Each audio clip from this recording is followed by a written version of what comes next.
الشيخ هذا سائل يقول: مريض بمرض حبس البول، فهل يجوز له أن يدخل المسجد ويصلي مع الجماعة مع أنه حامل لكيس البول مع ضمان عدم التسرب بالبول ولم يصلي 3 جمع؟ فهل فعله هذا صحيح أم أنه آثم؟ أفتونا مأجورين وجزاكم الله كل خير.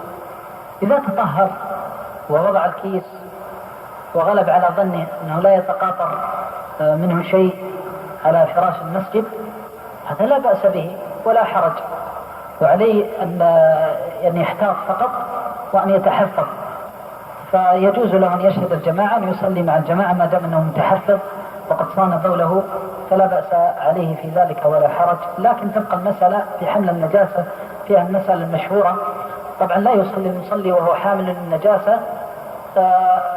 أما ظاهر السؤال طبعا أنه يتنظف ويدخل المسجد، لأنه لو كان في الكيس شيء ينتقد بوله، وعلى كل حال يتطهر بدخول الصلاة وينظف المكان ثم يصلي والله تعالى عنه.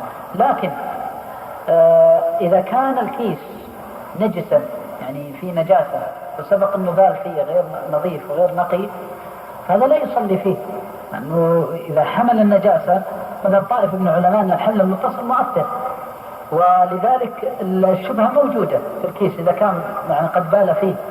أما لو كان جديدا ووضعه ونظف المحل فلا بأس، حينئذ لا حرج ما دام أنه متحفظ وقد صان المسجد عن النجاسة والله تعالى عنه.